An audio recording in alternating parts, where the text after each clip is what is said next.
자, 소개해드릴게요. 대신증권 FICC 리서치 공동락 부장님 안녕하십니까? 안녕하세요. 네, 오랜만에 뵙습니다. 네, 우리 한두 달 된 것 같습니다. 예, 예. 그래서 오늘은 어떤 얘기 해주시겠습니까? 네, 채권 얘기 해드리려고 왔습니다. 채권 네, 얘기. 좋습니다. 네. 2023년 시장 전망에 대해서 이제 본격적으로 네, 내셨고 수고 많이 하셨는데 오늘 그걸 좀 풀어주셨으면 좋겠습니다. 일단 어디부터 시작해볼까요? 2023년부터 가볼까요? 아니면 2022년 리뷰해볼까요? 워낙 올해 고생을 많이 했기 네. 때문에 리뷰부터 먼저 좀 좋습니다. 말씀드리는 게 좋을 네. 것 같습니다. 사실 이제 채권 시장 참가자들 입장에서 보게 된다라고 하면 시장 금리가 뛴다. 그리고 기준금리가 인상된다라는 것 자체는 그 자체로 상당히 스트레스고요. 근데 사실 이제 금리를 올릴 때 과거에 지금 같은 금리 인상 사이클을 경험하기 전에 금리 인상 사이클은 통상적으로 많이 올려봤자 연간으로 봤을 때 100bp 정도였습니다. 근데 올해 같은 경우에는 뭐 다들 공감을 하시겠지만 수치로 확인하셨겠지만 금리 인상폭 자체가 상당히 드라마틱했었고요. 네. 올해 이제 우리나라가 시작을 할 때는 1.0으로 시작을 해서 지금 3.0이 됐고요. 미국은 좀 더 드라마틱합니다. 미국의 기준금리는 상한 기준으로 이제 말씀을 드리면 0.25%에서 벌써 4%까지 상승을 했기 때문에 당연히 시장 금리는 엄청나게 변동성을 동반하면서 상승을 했다라고 풀이를 할 수 있을 것 같고요. 네. 데이터를 한번 보니까요. 미국 지표물 트레저리 10년물 기준으로 해서 네. 저점 대비해서 고점을 비교를 해보니까 거의 뭐 300bp 가까이 상승을 했습니다. 맞아요. 예. 그리고 국내 채권 시장도 보면 2%대 초반 정도에서 4.6까지 10년물이 상승했던 걸 감안해 보면 네. 미국만큼은 아니긴 합니다만 역시 또 250bp 정도 상승을 했기 때문에 채권 시장 입장에서 보게 된다고 하면 계속되는 기준금리 인상과 거기에 맞춰서 시장 금리가 뛰다 보니까 사실 뭐 최근에 금리 뛰면서 대출자들 우려들 많이 말씀하시는데 실제로 채권 시장에 계시는 채권을 가지고 운용하시는 분들 입장에서 보게 된다라고 하더라도 엄청나게 고생이 많았다라고 말씀을 좀 드릴 수 있을 것 같습니다. 네. 정말 고생스러웠다 2022년을 빨리 지나갔으면 좋겠습니다. 그러니까 사실은 주식만 빠진 게 아니에요. 채권이 그렇습니다. 뭐 예. 상대적으로 예. 뭐 덜 빠졌다고 얘기하기 어려운 정도입니다. 예. 예, 예. 진짜 채권 하시는 분들 너무 힘드시겠다라는 얘기를 진짜 많이 했던 것 같아요. 예. 2022년에 유난히. 네. 일단 2023년 연간 전망을 이제 하실 때 제목이 좀 신선했거든요. 비하인드 더 커브입니다. 예. 네, 비하인드 더 커브에 대한 논란. 요거는 인플레이션 상황에 대한 변화가 코로나19를 기점으로 극명하게 달라진 데 기인한다. 뭐 이런 얘기인데 여기에 대해서 좀 부연 설명해 주시면 좋을 것 이게 같아요. 우리식으로 좀 표현을 아주 네. 리얼하게 말씀을 좀 드리면요. 네. 네. 비하인드 커브라고 하면 조금 속되게 표현하면 뒷북친다라는 느낌으로 받아들이시면 좋을 것 같아요. 그 정책 당국의 정책 대응이라고 하는 부분들이 이상적으로는 물가가 뜰 거니까 적절한 시점에서 금리를 올려야 된다라고 얘기해야겠지만 네. 사실 쉽지가 않습니다. 그러다 보니까 물가 여건들의 변화를 뒤늦게 감지하고 거기에 맞춰서 금리를 인상을 하다 보니 금리 인상 자체가 상당히 자체적으로 벌써 늦었고요. 네. 늦는 행위를 하다 보면 늦게 되면 이제 당황하지 않습니까? 그렇죠. 사실 뭐 지금의 물가 상황이라고 하는 부분들이 40년 내 최고치 이렇게 말씀 많이 하시는데 사실 일개 개인으로 놓고 보면 거의 인생에서 처음 보는 물가 상승인 겁니다. 그런 상황이고 그런 상황에 대한 느낌들은 사실 중앙은행 계신 분들도 크게 다를 것 같지는 않습니다. 그래서 이제 물가 상승을 이제 거의 처음으로 경험하는 입장에서 보게 되다 보니까 좀 당황했다라고 생각을 하고 있고 당황하다 보니까 행동이 좀 과격해지는 것 같고요. 사실 이제 금융위기 이후에 금리를 올린다라고 하면 인상 폭도 그렇고 인상 사이클의 주기도 그렇게 길진 않았다라는 게 일반론이었는데요.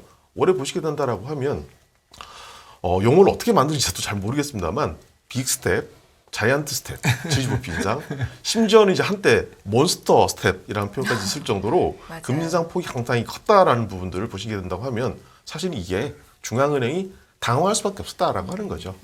물가 여건들은 코로나 이전만 하더라도 물가는 웬만하게 해서는 안 오른다라는 인식들이 있었고요. 네. 실제로 우리나라 같은 경우도 보면 2019년도에 YOY 기준으로 해서 물가가 연간 월간 상승률 자체가 마이너스를 한번 기록을 하면서 디플레이션의 시대가 오는 거 아니냐라는 논란들도 있었던 맞아요. 시기였습니다. 네, 네. 불과 그게 2, 3년 정도밖에 안 된다라고 하는 거죠. 근데 코로나 상황이 있은 이후부터는 글로벌 공급망 붕괴로 인해서 촉발된 물가 상승이 계속해서 인플레 심리를 자극을 하면서 물가 많이 올랐고요. 거기에 대응하기 위한 중앙은행의 대응들이 초기에는 일시적이다 그러면서 괜찮다라고 대응을 하다가 점점 이제 상황이 몰리다 보니까 뭐 중앙도 사람인지라 궁지에 몰리면 항상 행동이 과격해질 수밖에 없습니다. 네. 저는 그래서 자이언트 스텝, 빅스텝이라고 하는 행위 자체가 벌써 중앙은행이 정책을 사전에 컨트롤하기 못했다라고 하는 일종의 행동으로 보여주는 그 시그널이라고 저는 생각을 하고 있고요. 그런 과정에서 뭐 말씀드렸던 것처럼 채권 시장은 엄청나게 고생을 많이 했다라고 풀이를 할 수 있을 것 같습니다. 네, 그런 것 같습니다. 비하인드 커브란 뜻이 그 뒷북친다 이렇게 얘기하시니까 딱 무슨 말인지 알겠는데요. 그러게요. 느낌이 와요. 예, 뭐 선제적으로 뭐 대처한다고 맨날 중앙은행, 뭐 페드 다 그러잖아요. 네. 선제적은 무슨 선제적이에요. 연초에 뭐 일시적이라고 얘기해서 다 오른 다음에 이제 와서 이제 뒷북을 진짜 열심히 쳐가지고 사람들을 괴롭히는 진짜 금년에는 진짜 그 나쁜 소리가 나올 수밖에 없는 그런 상황인 거는 저는 동의합니다. 네, 네. 그래서 뭐 지난 일은 지난 일이고 이제 12월 달에 FOMC가 있고 요번에 네, 그렇습니다. 점도표가 바뀔 것 같은데 네네네. 사실은 그 중간에 네. 저번 달에 점도표나 더 올릴 거야 이렇게 예, 예, 예. 한번 얘기를 했는데 그 네네. 이후에 CPI가 좋아져서 네, 그렇습니다. 다시 이제 어떻게 될런지 그다음에 한국은행도 24일인가요? 예, 다음 기준금리를 주입니다. 앞두고 있는데 그 두 가지 연준과 한국은행 어떻게 지금 시장은 어떻게 예측하고 있나요? 예, 일단은 연준의 행보에 대해서는 금리 인상에 대한 폭 자체를 좀 조절할 거로 기대를 많이 네. 하고 있습니다. 올해 이제 3월 달에 금리 인상을 25bp로 시작을 해서 5월 달에 빅스텝이라고 얘기하는 50bp 인상을 단행을 했고요. 그 다음부터는 4번 연속 자이언트 스텝으로 네. 금리를 올렸습니다. 그러다 보니까 정책의 보폭이 너무 크다라는 인식들도 있었던 것 같고 시장도 지쳤지만 중앙도 사실 좀 지친 것 같습니다. 네. 그런 과정에서 금리 인상에 대한 속도 조절을 좀 조절을 하자라는 논의들이 지난번 11월 달 FOMC에서도 일정 정도 있었던 것 같고요. 그 이후에 이제 전원들을 종합을 해보면 인상 속도를 좀 감축시켜야 된다, 감속시켜야 된다는 논란, 그 인식들은 이제 확정이 되고 있는 것 같은데요. 12월 달에 저희 예상도 그렇기도 하고 시장의 컨센서스는 그간에 75p 인상을 했으니 이번에는 특히 4번 정도 했으니 네. 한 번 정도는 이제 폭을 좀 줄이자라는 네. 생각을 하면서 50pp 인상을 이제 시사를 하고 있는 것 같고요. 시장의 연방금리 선물이라든지 각종 시그널 지표들도 보면 그 정도 수준을 예상을 하고 있는 것 같습니다. 다만 조금 이제 논란이 추가로 될 수 있는 부분들은 터미널 레이트라고 얘기를 하죠, 보통. 금리를 올리게 된다라고 하면 지금 얼마를 올리고 지금 수준이 네. 얼마다 중요하긴 합니다만 최종적으로 금리를 올리는 단계들에 대해서는 오히려 이번 점도표를 통해서 기존에 제시했던 숫자보다 오히려 좀 높게 갈 수도 있다라는 이런 네. 풀이들을 하고 있는 것 같고요.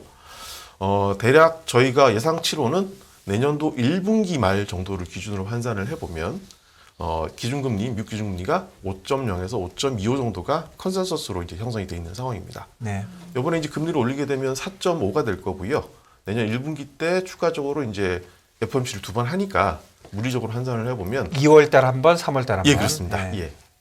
그러면은 이제 5가 되는 거죠. 5나 5.25 정도 수준으로 이제 25 두 번 올리면 5가 되고 예, 그렇습니다. 예, 상당 기준으로. 예, 그렇습니다. 그리고 오늘 골드만삭스 얘기한 대로 5월 달에 한 번 올리면 5.25 되는 거고. 예, 예. 그렇게 보신 분들도 계시긴 하더라고요. 이게 시장에 그냥 그 수합 보면 예. 아직도 5 이상은 사실 아니에요. 예, 아직은 그냥 5 정도 있는 예, 거고. 예, 예. 어쨌든 요번에 점도표가 50bp 인상보다는 점도표가 어떻게 나오는지가 지금 그게 더 중요할 것 같습니다. 예. 지금 더하기 빼기 예. 복잡한 것 같고요. 더 궁금한 거는 저는 예. 한국은행의 스탠스는 뭡니까? 예, 일단 한국은행도 급한 불을 좀 껐다라는 생각을 하고 계시는 것 같습니다. 네. 우리나라는 그 선진국들 중에서 가장 금리 인상을 빨리 한 나라입니다. 작년 8월부터 금리를 올렸으니까 네, 우리가 선제적으로 했죠. 비교적, 예, 근데 비교적 선제적으로 사실은 했습니다. 뭐 이런 얘기 맞는지 모르겠지만 그때 뭐 물가 오를 것 같아서 한 게 아니라 예, 예. 부동산 올라서 한 거 아니냐 그런 논란 분명히 있었고 예, 그 당시 예. 금리를 올릴 때 명분도 예. 저는 이제 구분을 한번 해보니까요. 초기에 이제 우리나라에서 빨리 네. 금리를 올릴 때는 금융안정 목적, 네. 쉽게 말해서 부동산 때문에 금리를 올렸죠. 그리고 이제 올해 중에 이제 금리를 올렸던 단계를 보게 된다라고 하면 말 그대로 물가 때문에 올린 것 같고요. 지난 10월 달 정도부터는 워낙 이제 미국의 보폭이 크다 보니까 글로벌 전반적으로 금리를 올리는 폭에 대해서 보조를 맞추기 위한 행보다라고 네. 저는 풀이를 했었는데 이게 뭐 용어를 하나 풀이를 해보면 환율 때문이라고 저는 생각을 합니다. 네. 환율 때문이었는데 최근에 환율 이슈도 많이 좀 진정된 것 같고 미국도 보폭을 조절한다고 얘기를 하고 있으니까 금리 인상 기조 자체는 여전히 물가 수준이 5% 이상이니까 높은 수준이긴 합니다만 우리나라도 지난번 10월 달에 벌써 빅스텝 한 번 더 했기 때문에 그런 차원에서 보게 된다라고 하면 이번에 좀 감속을 하지 않겠냐라는 생각이 들어서 다음 주 금통위에서는 25비 금리 인상을 예상을 하고 있습니다. 저번에 그 하는 총재가 예, 예. 말씀하신 것 중에 네네. 헷갈리는 대목이 하나 있었는데 3.5를 얘기했는데 네. 그 3.5가 연말 금리였습니까? 그 피크 금리였습니까? 터미널 레이트였습니다. 터미널 레이트였으면 터미널 레이트 기준이었습니다. 그러면 그때 벌써 얘기한 거잖아요. 예, 그렇죠. 예. 네, 25bp 올리겠다고. 그건 이제 금리 인상 폭을 이제 어떻게 할지 네. 최종적인 숫자는 이제 안 나온 거니까요. 그리고 명확하게 하나의 숫자를 얘기하지는 않았습니다. 근데 내가 그때 3.5 얘기해가지고 난리 난 거잖아요. 3.5 부근이라고 말씀을 네. 하셨죠. 예. 그렇군요. 환율 얘기 조금 예, 더 예, 예. 해보겠습니다. 네. 2022년 뭐 계속해서 강달러, 예, 예. 심지어 예, 예. 갓달러까지도 그래서 진짜 이 달러의 예, 예. 강세가 계속되는 환경이었는데 네네. 요즘은 역환율 전쟁 예, 예. 얘기도 나오고 있는 네. 상황이잖아요. 이 환율에 대한 부분은 또 어떻게 보시는지 정리해 주실까요? 어떻게 보면 이제 방금 말씀드렸던 10월 달에 빅스텝을 우리나라도 단행했던 이유 네. 중에 하나가 그 환율 때문이라고 말씀드렸었는데요. 일단은 환율에 대한 신호탄은 뭐 아무래도 기축통화국이다 보니까 미국에서 금리 인상이 단초를 제공해 준 것 같습니다. 특히나 이제 본인들이 갖고 있는 인플레이션에 대한 부담들을 자국통화 강세됨으로 인해서 수입 물가가 낮아지는 효과가 생기기 때문에 그걸로 인해서 글로벌 전반적으로 정가시켰다라고 저는 풀이를 하고 있는데요. 미국의 그런 행보들이 미국 내에서는 통화 정책이긴 합니다만 국경을 넘어서게 된다라고 하면 당연히 환율 정책이 되겠죠. 네. 그리고 그걸 받아들이는 비기축통화국, 여기서 말씀드린 비기축통화국은 소위 말하는 준기축통화국도 없는 것 같습니다. 미국 아니면 난 미국 이런 걸 풀이하고 있는데요. 그러다 보니까 유로존 같은 경우는 보면 사실 미국만큼 경제 여건이 좋지 않음에도 불구하고 금리 인상을 뒤늦게, 미국도 뒤늦게 했지만 유로존도 상당히 뒤늦게 했는데 처음에 금리를 올릴 때 첫 단추가 50bp였고요. 네. 두 번째 금리 올릴 때, 세 번째 올릴 때가 벌써 75bp 인상을 네. 단행을 해서 세 번 올렸는데 0%였던 금리가 2%로 벌써 올라가 네. 있는 상황입니다. 사실 이런 맥락에서 보게 된다라고 하면 사실상 환율 때문에 이제 금리를 올렸다라고 봐도 무방하다고 생각을 하고 있고요. 그만큼 미국이 쏘아 올린 금리 인상의 폭이 처음에는 베이비 스텝 정도로 시작을 했다가 점점 터프해지고 있고 심지어 뭐 말씀드렸던 것처럼 몬스터 스텝에 대한 논란까지 있을 정도로 있다 보니까 자국한테 부과되는 그 인플레이션 압력, 환율 경로를 통해서 부과되는 인플레이션 압력을 막기 위해서 이른바 역환율 전쟁에 가입을 한 거죠. 네. 가담을 한 건데 사실 역환율 전쟁이라고 하더라도 좀 멋있어 보이긴 하는데 사실은 되게 좀 수동적입니다. 저희가 이제 흔히 생각을 해보면 우리나라 금리 인상 폭을 강하게 올린다라고 했을 때 우리나라 환율이 강해질 만한 여지는 상대적으로 없어 보입니다. 네. 특히나 강달러 흐름들이 있었을 와중에 금리 인상을 크게 한다라고 해도 환율의 방향성 자체를 전환시키지 못하겠지만 다른 나라들이 금리를 올릴 때 금리를 안 올린다거나 보폭 자체가 늦어지게 된다고 하면 오히려 환이 더 충격을 받는다라고 하는 거죠. 네. 이른바 울며 겨자 먹기식 금리 인상이 있었다라고 하는 거고요. 네. 저는 10월 달에 금리 인상, 특히나 환율 목적이라고 이제 한국은행도 명시를 하셨는데 금리 인상의 목적 자체가 외환시장 때문이었던 것 같고 사실은 웬만해서는 피하고 싶은 상황이었는데 그걸 안 하게 되면 오히려 더 큰 피해를 보기 때문에 울며 겨자 먹기식 강한 금리 인상이 있었다라고 생각을 하고 네. 있습니다. 저는 그걸 이제 역환율 전쟁이라고 생각을 하고 있습니다. 예, 그래서 결국 보면은 이제까지는 미국이 강하게 올리니까 네. 유럽이든 뭐 국내든 따라서 올렸는데 네. 뭐 일본과 중국의 예외는 있지만 예외는 있죠. 예. 거기는 뭐 예. 잊어버리면 예.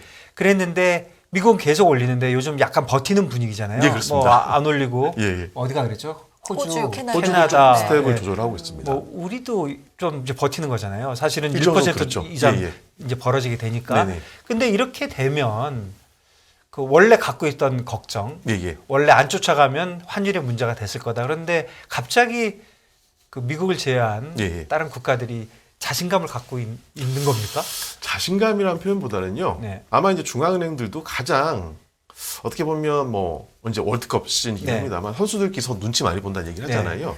중앙은행 플레이어들도 보면 눈치를 많이 보는데 가장 큰 나라를 볼 수밖에 없겠죠. 네. 그러니까 미국이 어쨌거나 금리 인상의 속도를 감속시킬 만한 여지가 있다라는 판단을 어느 정도 한 것 같고요.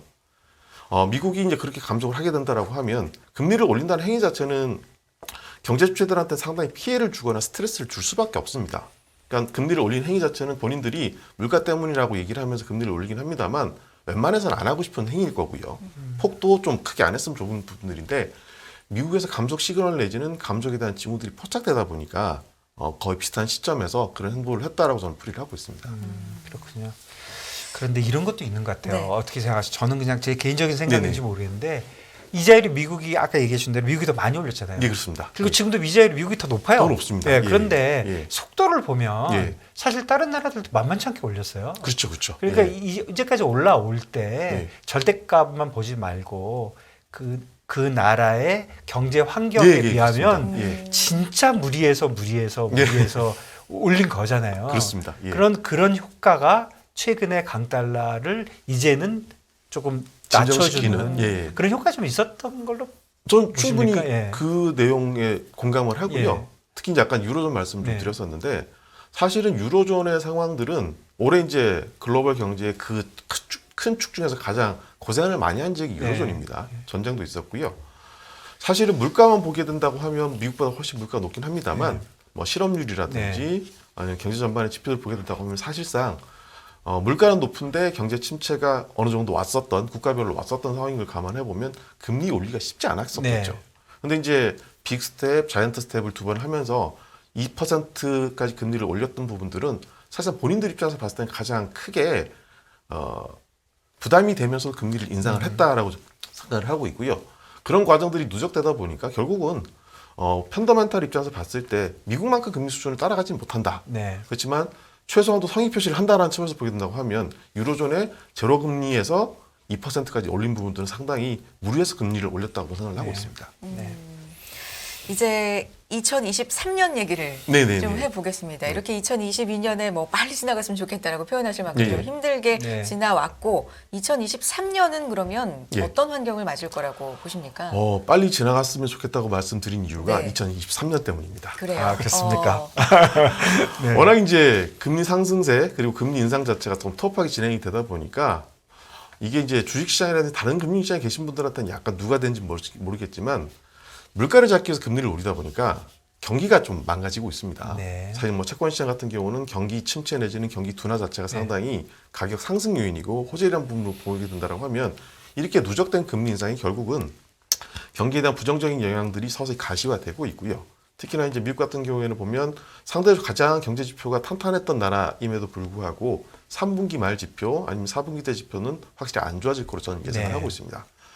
실제로 기준금리 인상 사이클은 내년 1분기 정도까지 지속된다라고 하더라도 정책 이슈에 선행해서 시장 금리의 반응들을 생각해 보게 된다라고 하면 아마 금리 고점이나 금리 정점은 올해 4분기 정도가 되지 않겠냐 생각을 하고 있고요. 정점을 봤다라는 뜻은 가격 측면에서 보게 된다라고 하면 내년도에는 채권 가격이 상승할 수 있는 여지들이 있다라는 실질금리 예, 시장의 그렇습니다. 실질금리 예. 얘기하시는 거죠? 그런 예, 부분을 예. 말씀드리는 예. 거고요. 그런 차원에서 보게 된다라고 하면 올해 고생했던 것만큼 되돌려받을지는 잘 모르겠습니다만 네. 최소한도 내년도에는 올해보다는 기대 수익률을 좀 높여서 시장을 대응해도 늦지 않겠다, 괜찮겠다라는 판단을 해서 내년도를 저는 상시장 좀 많이 좀 기다리고 있다라고 말씀을 드리고 있습니다. 그럼 뭐 혹시 이렇게 이해되겠습니까? 실질금리가 미국은 10년짜리로 보고 네. 그게 지금 뭐 얼마인가요? 3.870 3.4 예, 예. 70 뭐 최근에 이렇게 좀 빠져서 되는데 영향이 이게 됐습니다. 좀 내려올 수 있다. 숫자가. 아마 이제 거기에 대한 논란들은 조금 있긴 예. 합니다만 예. 워낙 이제 우리나라 기준도 마찬가지고 미국 기준도 마찬가지긴 합니다만 금리가 연간으로 고점을 찍었던 국면들이 아직 한 달이 안 됩니다. 네. 한 달이 안 됐는데 우리나라 기준으로 말씀드리면 불과 한 3주 만에 금리가 한 80bp 정도 빠져버렸습니다. 그렇죠. 예, 그래서 지금 부분들은 좀 과한 것 같긴 합니다. 네. 과한 것 같긴 한데 특히나 이제 한국 채권 시장의 논리가 네. 기준금리를 올린다 아니면 기준금리 인상하는 걸 좀 스탑한다라고 네. 하면 곧바로 인하에 대한 기대감들을 많이 편성을 해서 예. 저는 지금은 그 레벨들은 좀 인하에 대한 기대감이 좀 선반영됐다고 생각을 하고 있는데 네. 지금 레벨보다 약간 높은 정도 수준에서 올해 연말치를 마감하게 된다라고 하면 내년도는 더 낮을 것이다. 더 낮을 것이다. 지금 우리는 3년이 3.8, 10년이 한 3.9쯤 됐잖아요. 예, 그 정도 그렇습니다. 그러면은 요 정도 레벨이면은 이게 만일에 연말까지 이 정도로 가면은 예, 예. 23년 말은 예. 이거보다 낮을 가능성이 많다. 저는 훨씬 높다라고 생각하고 있습니다. 예. 예, 예. 알겠습니다. 그러면 전체적인 경제 상황으로 볼 때는 사실 예. 지금 인플레이션 속도라든지 이런 네. 것들이 어느 정도 진정이 되고 나면 그럼 이 다음에는 침체 얘기가 예, 이제 예. 본격화될 거다라는 얘기가 또 많고 그렇습니다. 예. 2023년이 그게 또 시작이 아닐까? 예. 이런 부분에 대해서는 어떤 영향 받을 거라고 보세요? 일단은 저희는 뭐 침체에 대한 스토리는 채권 시장에 항상 좀 나쁘게 표현하면 기대를 하는 영역들이기 때문에 일정 정도 있다고 보긴 합니다. 다만 이제 코로나 상황으로 인해서 발생됐던 일련의 물가 상승, 그걸 조정하기 위한 행위들이 있었다라는 걸 전제를 해보게 된다라고 하면 침체가 온다라고 하더라도 뭐 큰 폭의 뭐 금융위 상황 같은 이런 급격한 침체보다는 아주 슬라이트한 정도를 생각을 하고 있고요. 성장률 자체는 기본적으로 낮아지긴 할 테지만 우리나라 경우도 보면 뭐 마이너스 성장이나 이런 부분들까지는 우려할 상황은 아니다라고 생각을 하고 있습니다. 채권 시장 측면에서 보게 된다라고 하면 사실상 슬라이트한 경기 침체라고 한다 그러면 나름대로 좀 기대를 해볼 만한 영역이다라고 저는 생각을 하고 있습니다. 어느 정도의 경기 침체는 사실 실질 금리가 특히 이제 국채 네, 금리는 그렇습니다. 좀 낮아지는 쪽으로 가게 되는 거죠. 네네네. 아주 급격한 뭐 침체가 오면은 뭐 더 낮아지고 더 낮아지고. 예. 슬라이틀리 한쪽으로 그러면 조금 더 무게를 싣고 예, 계신 저는 거예요? 그렇게 생각을 하고 예. 있습니다. 어느 정도의 경기 침체가 뭐 내년에 오는 거는 다 지금 받아들이고 있는 지금 그런 시기인 것 같습니다. 네.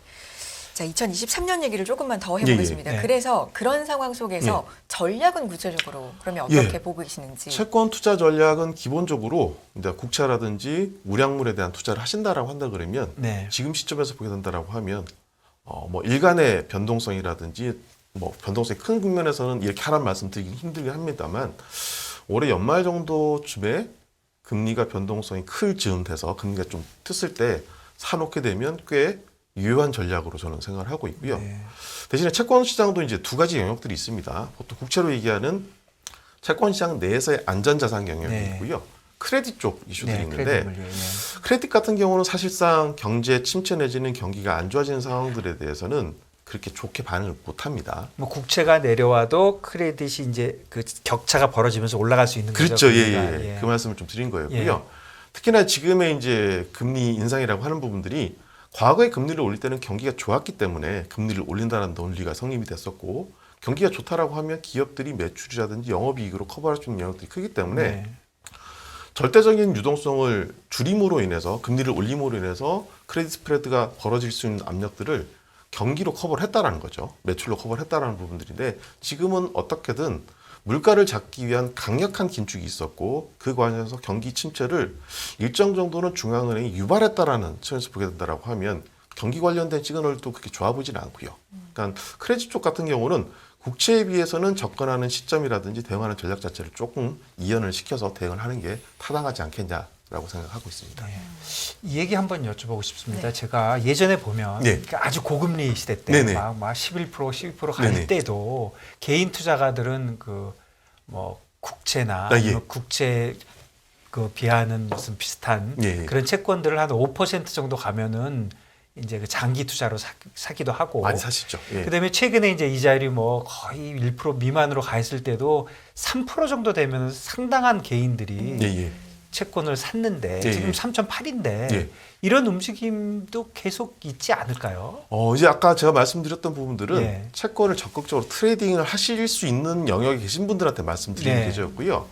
개인들 입장에서. 개인들 예. 입장에서 보게 된다라고 하면 본인들의 기대 수익률을 좀 상회하는 정도 네. 수준의 금리가 제시되는 채권들이라고 한다 네. 그러면 물론 이제 크레딧에 대한 평가는 하시긴 하셔야 될 겁니다. 우량한 기업들이라든지 적어도 신용 등급이 괜찮은 기업들을 선별을 해서 본인들의 이제 북에 넣는 거죠. 네. 정부에 넣어놓게 된다라고 하면 금리 변동성 리스크가 개인들 같은 경우 그렇게 민감하게 반응하지는 않습니다. 네. 그래서 본인들의 기대 수익률을 어느 정도 충족시킬 수 있는 정도의 금리를 지금 시점에서 잡아놓게 된다라고 하면 연간으로 봤을 때 그 정도 수익률을 낼 수 있는 투자처는 그렇게 많지 않다라는 생각이 들어서요. 네. 저는 개인분들한테는 우량물 중심으로 해서 크레딧 쪽에 대한 채권들, 고금리에 대한 채권들은 충분히 매수가 가능하다라고 생각을 하고 있고 네. 아까 말씀드렸던 부분들은 채권에 대한 적극적인 대응이 가능한 매매가 가능한 기관 투자자들 등사라고 말씀을 드렸다라고 공감을 해주셔도 되겠습니다. 예, 알겠습니다. 개인들이 볼 때도 이 정도 레벨이면 뭐 매수할 수 있는 그런 구간이다. 예, 그렇습니다. 그렇죠. 알겠습니다. 오늘 채권 시장 중심으로 2023년에 대해서도 정리를 잘 해주셨어요. 2022년이 좀 지나가고 말씀하신 것처럼 2023년에 조금은 긍정적인 환경이 왔으면 하는 바람입니다. 대신증권 리서치센터 FICC 본부 공동락 부장님 고맙습니다. 감사합니다. 감사합니다.